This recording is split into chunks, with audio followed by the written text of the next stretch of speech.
Hello, আসসালামু আলাইকুম। কেমন আছেন সবাই? আমি মোহাম্মদ আলবি হাসান, আবার চলে আসলাম। আজকে আসছি বিউটি লাচ্ছি আমাদের এই পুরান ঢাকার রায়শা বাজারে। এখানে আর কি এই শীতকালে লাচ্ছিটা কম সেল হয়ে দেখে সন্ধ্যার পরে থেকে পুরি বেচে। এই যে আমার হাতে আপনারা দেখতে পাচ্ছেন যে পুরিটা, এই পুরিটা হচ্ছে আলু পুরি। নতুন যে আলু হয় শীতকালে সেই আলু দিয়ে আর কি এটা বানানো থাকে, খুবই ভালো লাগে। আবার আলুতে আবার তারা কিন্তু আলুটা পরিষ্কার করে, আপনারা যখন মানে পুরিটা খাবেন অনেক সময় আছে যে ভিতরে আলুর খোসাটা পাওয়া যায়, এটা মনে করে আবার বললেন না যে আলুটা পরিষ্কার করে নাই, এমনি দিয়ে দিছে, এরকম না। পুরিটা খেতে অনেক টেস্ট, খুবই মজা। 10 টাকা করে পুরি।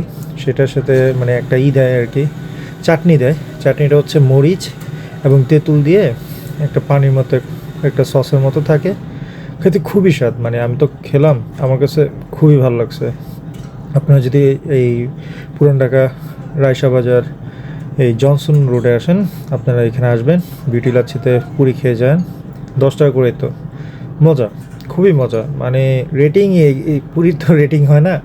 মানে আপনারা আসেন, মানে ভালো লাগবে। আপনার পুরান ঢাকা আসলে বিউটি লাচ্ছিতে খেয়ে খেয়ে যান আর কি।